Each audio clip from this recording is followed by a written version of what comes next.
C'est un plaisir de vous retrouver. Bonsoir et bienvenue à tous dans ce journal dont voici le sommaire. Le projet de réalisation de la route du port autonome de Conakry jusqu'à Tombo vient d'être lancé. 2300 mètres linéaires en 2x2 voies avec d'autres infrastructures pour moderniser la ville de Conakry, à suivre dans ce journal. Et puis la Guinée vient de franchir une nouvelle étape dans la digitalisation de son écosystème financier avec le lancement de la plateforme Trésor Pay, une application de paiement électronique avec pour objectif de lutter contre la fraude. Enfin, 2 ans après l'incendie du dépôt d'hydrocarbures de Kaloum, le président Mamadi Doumbouya rend hommage aux militaires et sapeurs-pompiers sénégalais ayant porté assistance lors de ce drame à Conakry. Le développement dans ce journal, c'est tout pour le sommaire. Encore une fois, bonsoir et bienvenue à tous dans ce journal que nous ouvrons par ce décret. Décret des 2025-264 PRG-SGG portant prorogation de l'âge de la retraite de certains magistrats.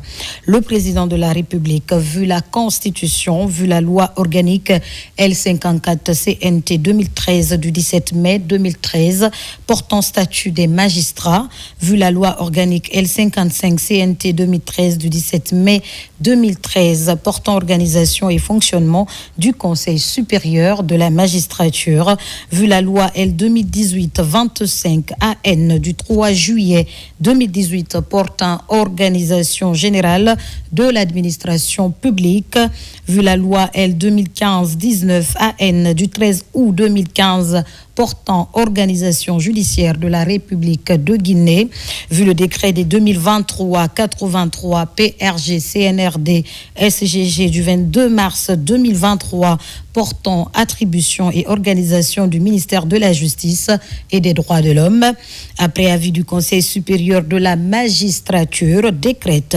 Article 1er. En application des dispositions de l'article 76 de la loi organique L54-CNT du 17 mai 2013 portant statut des magistrats et par dérogation à la limite d'âge prévue par l'article 92 de la loi organique précipitée, une prorogation de 6 mois allant du 1er janvier au 30 juin 2026 est accordée aux magistrats qui devaient faire valoir leurs droits à la retraite à compter du 31 décembre 2025. Article 2. Le garde des Sceaux, ministre de la Justice et des Droits de l'Homme, est chargé de l'application du présent décret. Article 3. Le présent décret qui prend effet à compter de la date de sa signature sera enregistré et publié au journal officiel de la République. Conakry le 22 décembre 2025. Signé le président Mamadi Doumbouya. La Guinée entre dans une nouvelle ère de gouvernance minière avec le lancement officiel de Damanda, une plateforme digitale innovante qui révolutionne la gestion des titres et permis du cadastre minier. Un tournant historique placé sous le sceau de la transparence, de l'équité et de la souveraineté nationale. Damanda s'impose surtout comme un outil stratégique au service d'un secteur minier moderne, responsable et créateur de valeur pour la Guinée. Fatoumata Koroma.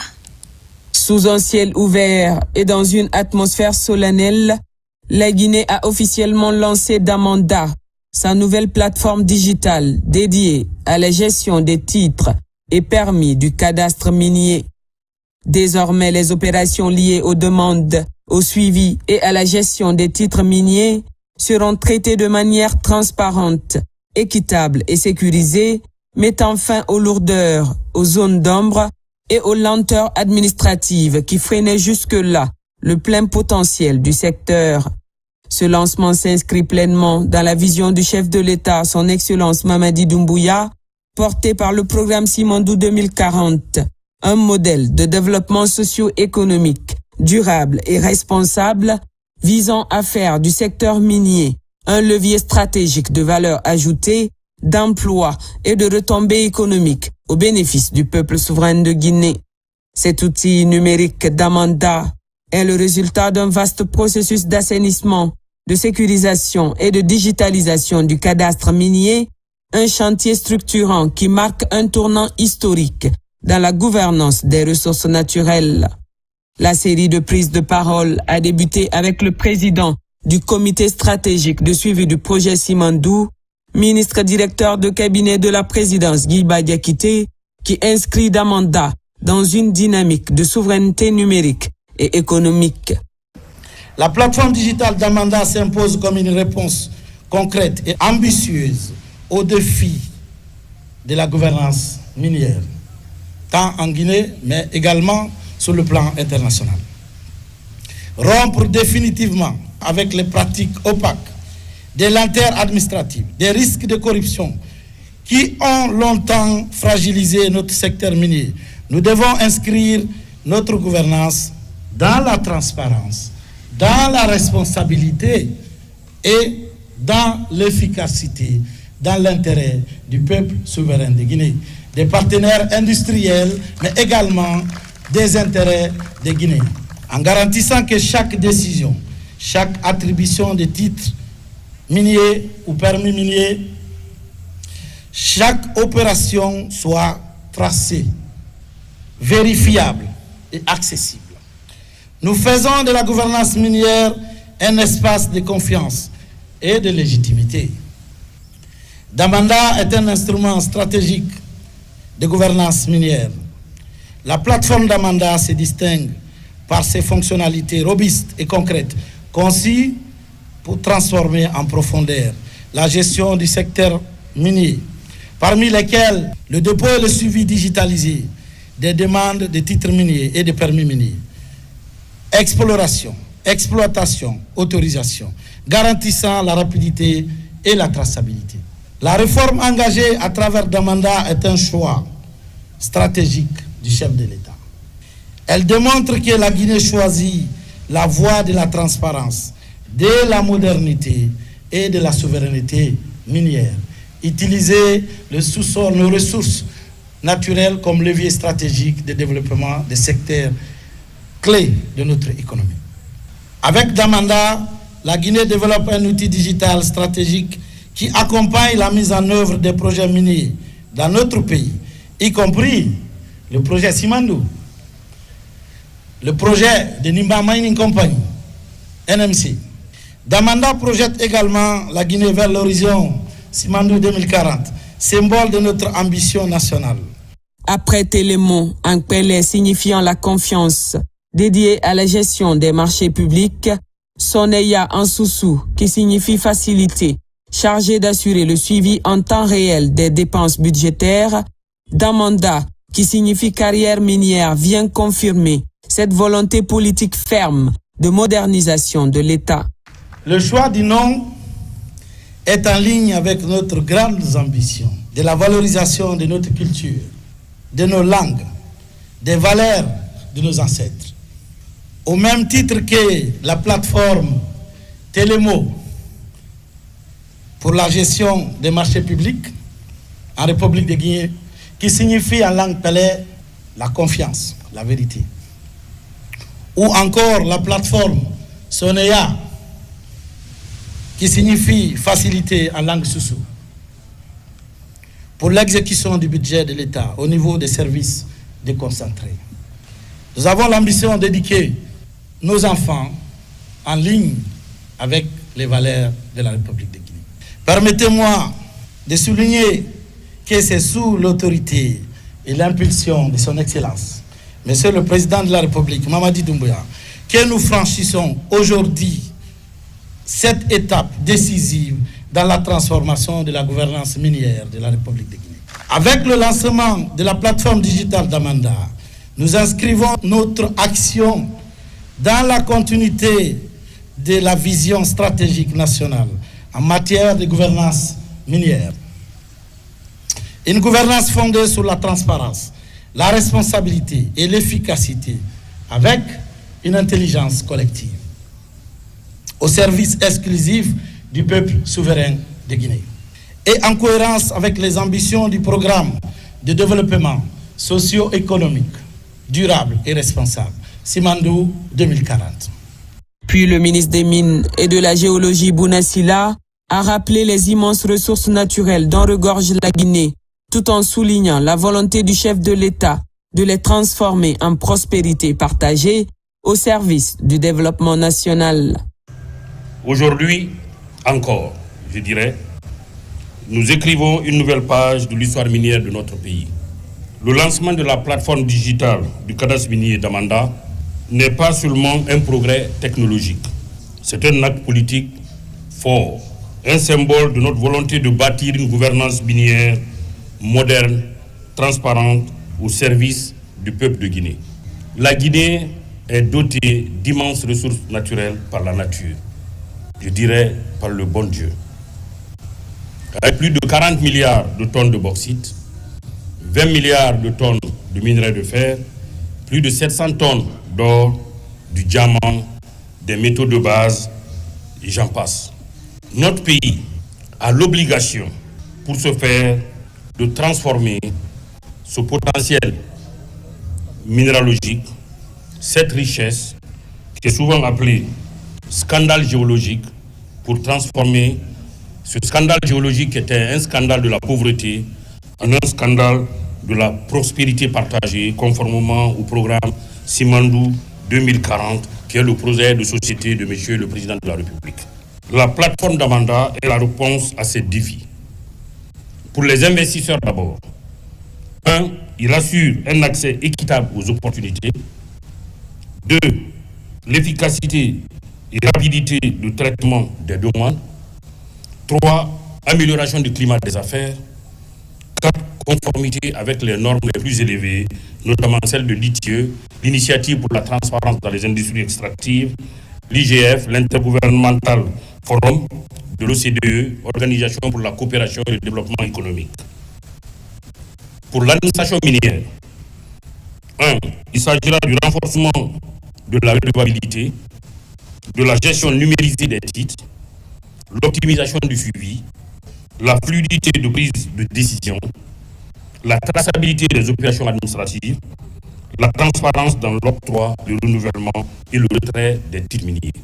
Pour le ministre de l'Économie et des Finances, Mourane Souma, Damanda permettra d'améliorer substantiellement la mobilisation des recettes minières au profit de l'économie nationale. Damanda est une avancée importante qui va nous permettre, sur le leadership du président, M. Mamadou Doumbouya, de donner une autre dimension, évoluer à la gestion des titres et permis miniers. Une gestion aujourd'hui sans l'automatisation d'un cadastre très important n'en est pas une. Et la Guinée est aujourd'hui, on le sait, depuis un potentiel minier, qui a des bauxites, qui a le fer, qui a aussi d'autres ressources minières et qui doivent en tout cas connaître une gestion adaptée pour non seulement avoir l'impact en termes de revenus que l'État peut tirer, en termes de revenus que les collectivités doivent bénéficier et en termes aussi de développement d'un écosystème d'entreprises connexes qui vont ici communiquer aussi avec le monde minier. Du côté des entrepreneurs guinéens, l'enthousiasme est palpable. Ils saluent un outil innovant et salvateur qui leur offre enfin la possibilité de suivre en temps réel leurs demandes dans un cadre clair, sécurisé et équitable. C'est un soulagement pour les entrepreneurs aujourd'hui de pouvoir avoir une plateforme où ils sont libres d'aller soumissionner pour obtenir des permis et pouvoir suivre leurs procédures et savoir à chaque moment où se trouve leur dossier, à quel stade se trouve leur dossier. Et cette transparence aujourd'hui, c'est vraiment quelque chose de très bien pour les entrepreneurs. Et j'espère que à partir de maintenant, les entrepreneurs guinéens vont s'engager aussi, surtout à être des exploitants, pas que des sous-traitants, parce que justement aujourd'hui, l'État a fait en sorte que tous les Guinéens puissent aujourd'hui être protégés et qu'ils puissent être priorisés sur ce genre d'activité-là. Donc j'appellerai à tous les entrepreneurs guinéens, c'est seulement de s'engager beaucoup plus et d'être ceux qui saisissent ces opportunités-là dans notre pays. C'est une innovation et je pense que c'est un rôle réalisé du côté du gouvernement.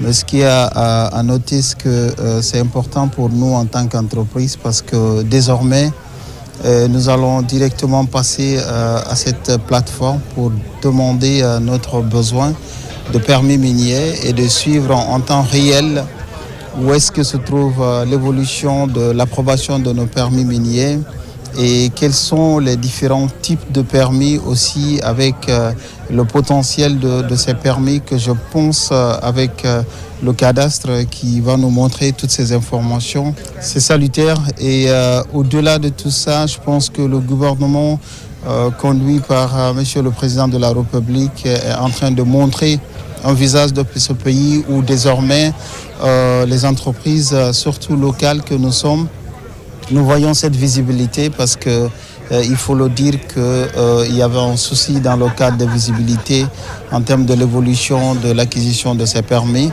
On voit le changement qui est en train de pointer à l'horizon. J'ai été vraiment touché de l'audace, le courage et cette révolution qu'on avait besoin partout en Afrique. Et je vois aujourd'hui en Guinée, le président a pris le devant et le courage de pouvoir nettoyer ce cadastre afin de donner cette transparence, mais aussi le contrôle du pays sur ses ressources naturelles. Quand le ministre Djeba m'a parlé il y a 2 ans, je ne voyais pas comment il allait y arriver. Comme on le sait, les mines, il y a beaucoup d'intérêts qu'on voit, des intérêts qu'on ne voit pas, comme on a dit, les intérêts cachés. Et parfois c'est très difficile de créer cette ordre qu'on a besoin sur ça. Et 2 ans passés, ils l'ont réalisé, c'est fait. Comme le ministre Djeba aime dire, que l'algorithme nous a amené sur ça, de voir qu'avec beaucoup de travail qu'ils ont fait, et j'espère, en tant qu'Africain, panafricain, ça va inspirer le reste de l'Afrique de pouvoir faire ce qu'on a vu ici aujourd'hui. Je vais partir très inspiré que notre continent est en marche et la Guinée est en marche. Damanda, c'est le moment précis où la Guinée décide que ses richesses ne se gèrent plus dans l'ombre, mais à la lumière du jour. Un clic remplace l'attente, la traçabilité remplace l'incertitude, la règle commune remplace le privilège. Derrière chaque dossier suivi en temps réel, il y a un entrepreneur qui avance, un État qui se renforce et une nation qui choisit de faire confiance à ses propres outils. Damanda, c'est fait. Et désormais, la Guinée avance, sûre de ses ressources, sûre de ses règles, sûre de son avenir. Au sud-est du pays, dans la région forestière, la volonté du gouvernement guinéen à mettre fin au conflit entre agriculteurs et éleveurs se matérialise.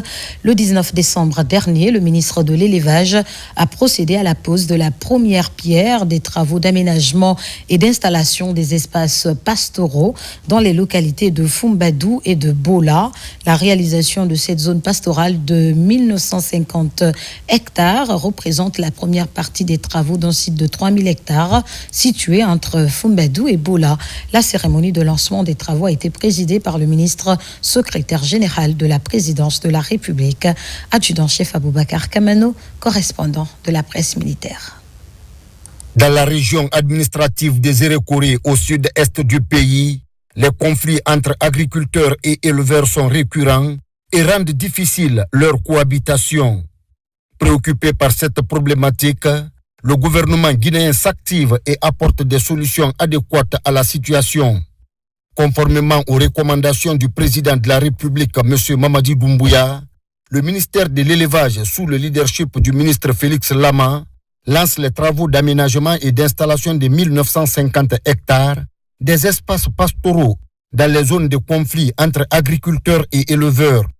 Cette première zone de pâturage moderne est située à cheval entre Fumbadou dans la préfecture de Lola et Bola dans la préfecture de Beila. Il y a plus d'une vingtaine d'années, les populations vivent dans une instabilité sociale à cause des conflits éleveurs-agriculteurs. Une cohabitation malheureuse qui a obstrué le climat social de nos collectivités. L'occasion mais heureuse, sous l'initiative du président de la République, son Excellence Mamadi Doumbouya, à travers le ministère de l'Élevage, que des années de souffrance et d'instabilité seront un mauvais souvenir. Aujourd'hui, j'ose vous dire oui, que nous, en tant que représentants des collectivités, avons manque de mots pour remercier et féliciter le chef de l'État pour la construction de cette infrastructure. Le projet qui sera lancé aujourd'hui couvre dans sa première phase 1950 hectares qui se trouve à cheval entre la sous-préfecture de Fombado et la sous-préfecture de Bola. Il comprend notamment des pâturages améliorés et balisés, des points d'eau pastoraux modernes, des parcours transmiance clairement délimités, des aires de repos et de regroupement du bétail, des infrastructures sanitaires modernes pour le bétail et des mesures de protection environnementale. Nous tenons à réitérer nos sincères remerciements à son Excellence le Président de la République ainsi qu'au ministre de l'Élevage pour la confiance accordée à MC Group. Présidé par le ministre secrétaire général de la présidence de la République, le général Amara Kamara, la cérémonie de la pose de la première pierre de ce vaste chantier a été une aubaine mise à profit par les autorités et les responsables des deux entités d'exprimer leur joie en ce qui concerne non seulement la réalisation de cette infrastructure pastorale, mais aussi pour l'ensemble des efforts consentis par le chef de l'État, son Excellence Mamadi Doumbouya, dans l'accomplissement de sa noble et exaltante mission. La zone de pâturage, dont la première pierre est posée aujourd'hui ici, à Fombadou, dans la préfecture de Lola, sur une superficie de 1950 hectares, constitue bien plus qu'un simple projet d'infrastructure pastorale. Elle est un symbole fort d'espoir, de progrès et de réconciliation. Au-delà de son impact économique, cette zone de pâturage représente un véritable levier de paix sociale. Elle contribuera à réduire significativement les conflits récurrents entre agriculteurs et éleveurs, à renforcer la cohabitation pacifique et à promouvoir la cohésion communautaire dans nos localités rurales. Cet événement marque une étape importante dans notre engagement collectif en faveur du développement durable, de l'élevage, de la préservation de nos ressources naturelles et du renforcement de la cohésion sociale dans la région administrative de Zérékori. L'élevage constitue un pilier essentiel de l'économie locale et nationale. Il contribue à la sécurité alimentaire, à la création d'emplois et à l'amélioration des revenus des ménages. Cependant, nous sommes tous conscients des défis auxquels ce secteur est confronté, notamment la pression foncière, la dégradation des pâturages et les conflits récurrents entre agriculteurs et éleveurs. Soucieux de la cohésion sociale et du vivre ensemble, le président de la République, M. Mamadi Doumbouya, à travers le gouvernement guinéen, ne lésine pas sur les moyens pour garantir et préserver la paix et la quiétude sociale, gage d'un développement durable et d'un lendemain meilleur. Je vous remercie pour votre disponibilité et surtout pour votre engagement constant en faveur de la paix et de la cohésion sociale ainsi que du vivre ensemble. Nous saluons tout particulièrement les populations des villages de Kabayandou, de Vagbanata, de Saoulo, de Collier-Oumont et de Diakorodou Tininka, qui ont fait preuve d'un sens élevé de responsabilité citoyenne et de patriotisme en mettant à la disposition de l'État un vaste domaine de 3000 hectares nécessaires à l'aménagement des espaces pastoraux. Votre adhésion volontaire, votre compréhension et votre esprit de dialogue constituent un socle indispensable à la réussite des actions engagées et un exemple éloquent de contribution communautaire au développement durable et à la paix sociale. Nous voudrions également adresser nos sincères remerciements, un remerciement respectueux et notre profonde gratitude à son Excellence, Monsieur le Président de la République, chef de l'État, Monsieur Mamadi Doumbouya, dont la vision éclairée, le leadership affirmé et l'engagement constant en faveur de la paix sociale, de la souveraineté alimentaire et du développement rural inclusif rendent possible ces réformes structurantes au bénéfice des populations guinéennes. Le chef de l'État nous charge de vous dire aujourd'hui, à nos pères, à nos mères, que leur cri de cœur a été entendu. Il y a quelque temps, les populations souffraient ici. Et ça ne date pas du 5 septembre, c'est bien avant. Des années et des années bien avant. Des cultures ont été dévastées.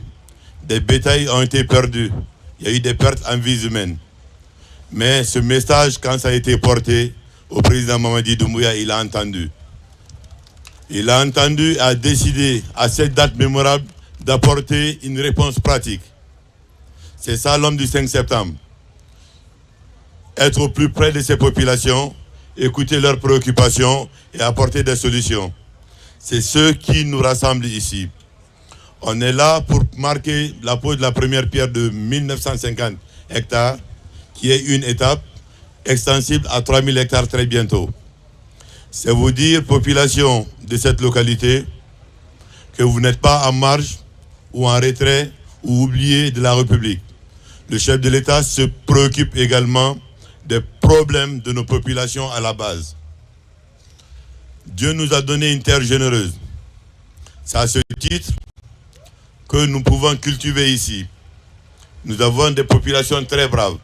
Puisque cette même terre, elle est généreuse, c'est ce qui fait que les animaux se retrouvent.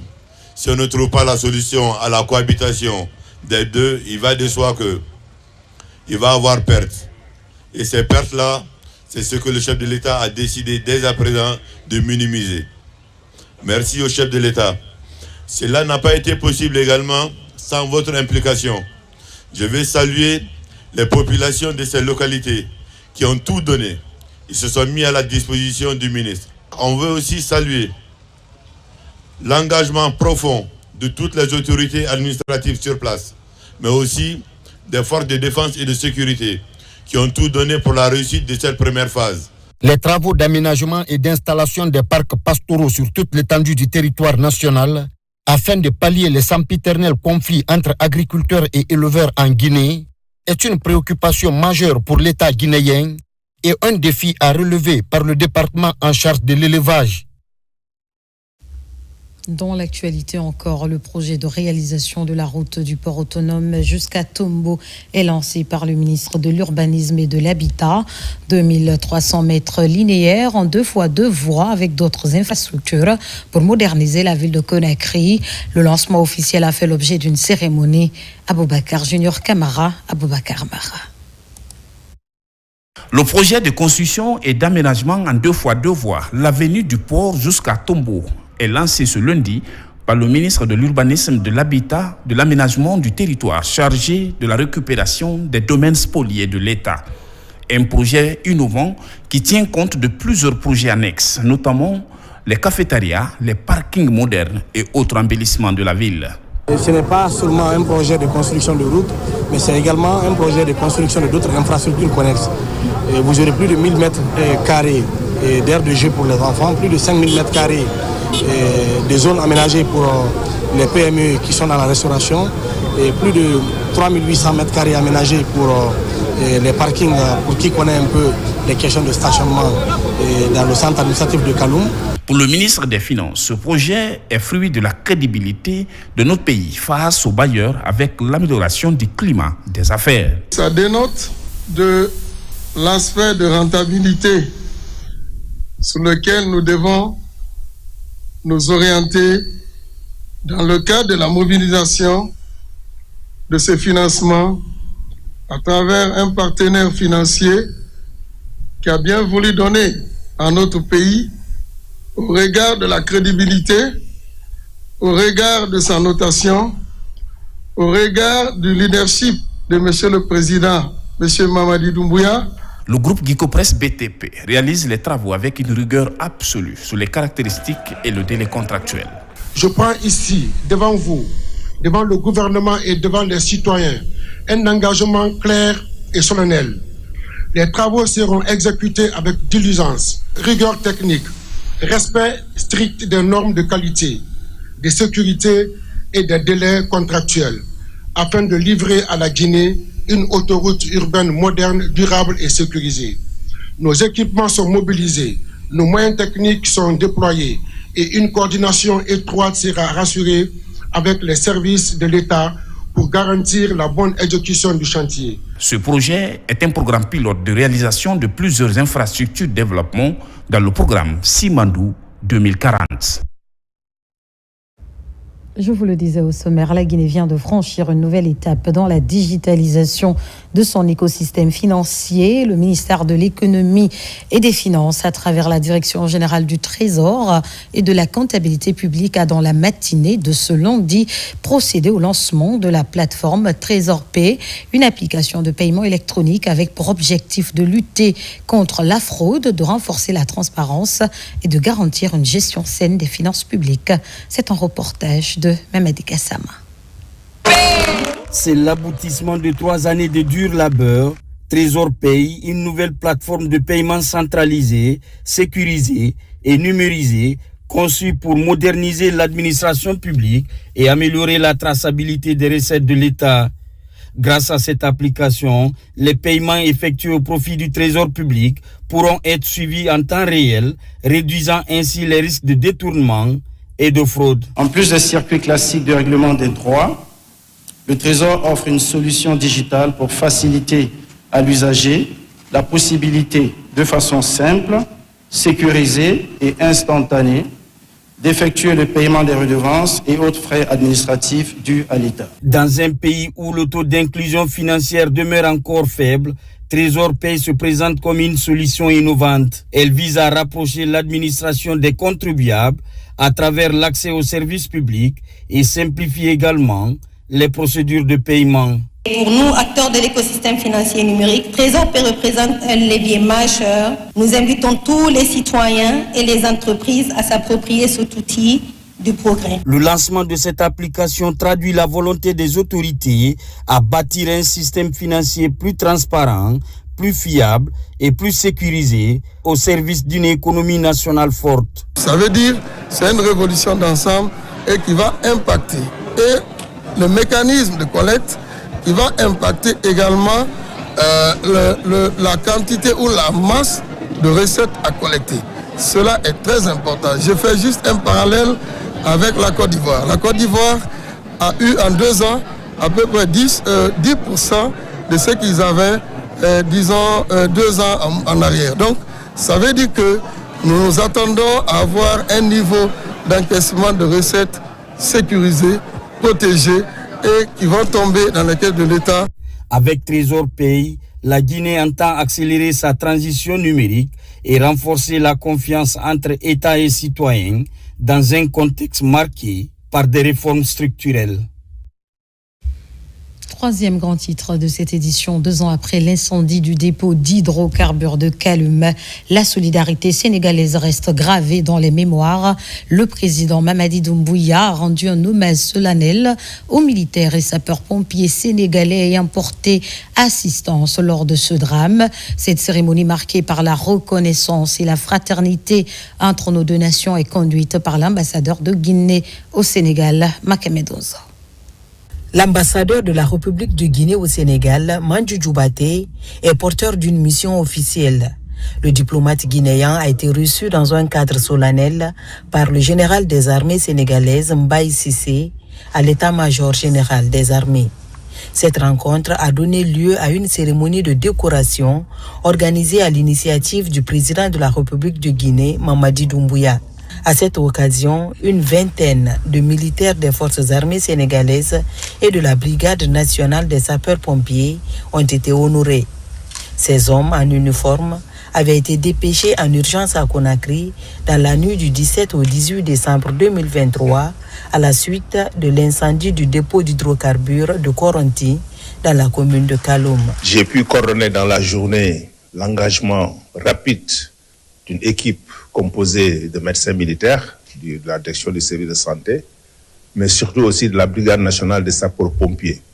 Donc nous avons pu être la première nation africaine, j'allais même dire la première nation du monde, à nous poser, à atterrir à Conakry. Cette intervention se situe dans la longue tradition de solidarité que nous avons avec nos voisins. La Guinée étant un pays frère, et nous estimions que c'était notre devoir d'être à leur côté devant une situation, devant cette détresse humaine.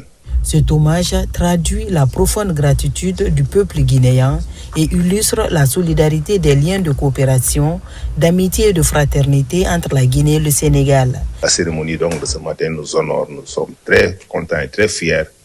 Et cela vient encore une fois renforcer les excellentes relations de solidarité entre le peuple sénégalais et le peuple de Guinée. À travers cette cérémonie, la Guinée et le Sénégal réaffirment leur volonté commune de renforcer davantage leurs relations bilatérales fondées sur la solidarité, la fraternité et l'entraide entre peuples frères.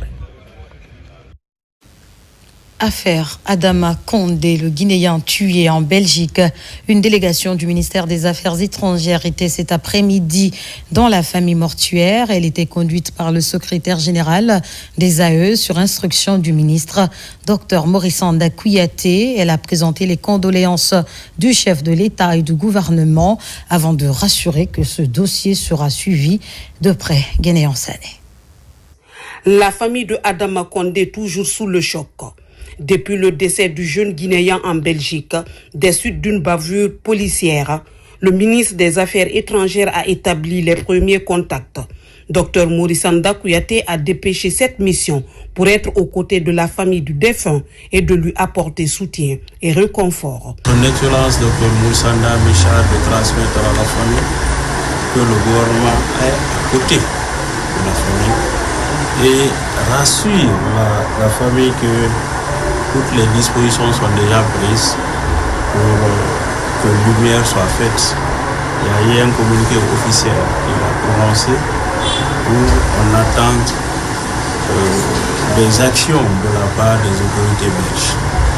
Et des instructions formelles ont été données dans ce sens à l'ambassade de la République de Guinée à Bruxelles pour que les démarches nécessaires soient faites auprès des autorités belges et qu'on soit informé à tout moment. Un message de compassion précédé il y a 2 jours par une déclaration du chef de la diplomatie guinéenne. Dr Kouyaté a annoncé toute la détermination du gouvernement guinéen à suivre ce dossier de près. La famille est rassurée et sent la présence effective des autorités à ses côtés. Dieu merci. Nos autorités ont pris la bonne mesure pour les dispositions idoines. Et franchement, nous étions très très attristés. Mais depuis le premier contact que nous avons eu avec vous, le vendredi aux affaires étrangères, et la suite même comme ça qu'on n'attendait pas, et nous sommes soulagés. Quand une douleur est partagée, elle se ressent moins. Âgé de 34 ans, notre compatriote Adama Condé a reçu 3 balles lors d'une interpellation de la police à Namur. Une situation aussitôt condamnée par le ministre des Affaires étrangères. Et pour finir, à Sandiana, dans Kouroussa, la mosquée Mamadi Doumbouya ouvre ses portes pour répondre aux attentes de la communauté musulmane. Son inauguration a mobilisé des membres du gouvernement pour porter la voix du chef de l'État. Le premier sermon a évoqué les avantages de la cohabitation pacifique et le vivre ensemble. Diamant Kabar, compte rendu. Un jour, pas comme les autres à Sandiana, une commune rurale de Kouroussa. Baptisée Mosquée Mamadi Doumbouya, cette maison de Dieu ouvre ses portes pour le bien de la communauté musulmane. Avec cette infrastructure imposante, au cœur de la sous-préfecture de Sandiana, tous les paramètres sont pris en compte. Capacité d'accueil, plus de 1000 places pour assurer les grandes retrouvailles religieuses. C'est une œuvre d'un fils du terroir qui milite pour le progrès de l'islam. Cette rénovation a été porté par un digne fils du village, en la personne de Dialabasori Kamara, qui a été soutenu de bout en bout par le président de la République, Mamadi Doumbouya. Donc ça, la réalisation de ce travail n'est pas à la portée de tout le monde. Donc il faut des esprits comme ceux de Mamadi Doumbouya Alors, pour honorer les populations musulmanes de Sandiana en particulier et des musulmans de Guinée en général. J'ai trouvé que le bâtiment était en villa, fait la fondation remontée, j'ai fait la dalle pour que les femmes soient en haut et puis en bas, les hommes restent là. Je n'ai pas fait tomber tout le bâtiment, mais j'ai apporté beaucoup de modifications sur le bâtiment. En ce vendredi saint, le premier sermon est tenu par le ministre, secrétaire général des Affaires religieuses, pour ouvrir la page de la bonne cohabitation pacifique pour que règne la stabilité avant, pendant et après la présidentielle du 28 décembre 2025. Je suis venu au nom de son Excellence, Monsieur le Président de la République, le chef de l'État, Excellence Mamadi Doumbouya. Il m'a chargé de venir participer à l'inauguration de cette grande mosquée bâtie et réalisée par la vaillante population de Sandiana. Je suis venu exprimer ces mots de remerciement et ces satisfactions. Aussi, j'ai profité de l'occasion d'appeler tout le peuple de Guinée à cultiver la paix, du rassemblement, de vivre ensemble. Pour avoir mis en service cette nouvelle mosquée qui accroît significativement le nombre d'édifices religieux à la portée de la communauté musulmane de Kouroussa, l'actuel directeur national de la police est à l'honneur pour son engagement patriotique. À la fin de la prière, des bénédictions sont formulées pour le progrès du pays et la réussite du projet d'émergence de la Guinée, défendu à plus d'un titre par le président de la République, Mamadi Doumbouya. À présent, ce communiqué de la Caisse nationale de sécurité sociale, communiqué. La Caisse nationale de sécurité sociale, la CNSS, porte à la connaissance de l'ensemble de ses pensionnés que le versement des pensions de retraite et de réversion au titre de l'échéance de janvier 2026 sera anticipé au mardi 23 décembre 2025.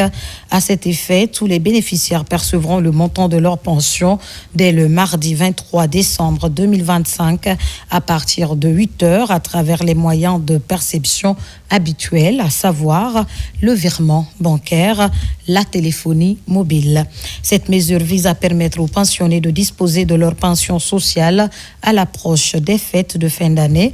Les équipes de la Caisse nationale de sécurité sociale demeurent pleinement mobilisées et restent disponibles pour toute information complémentaire. La Caisse nationale de sécurité sociale invite par ailleurs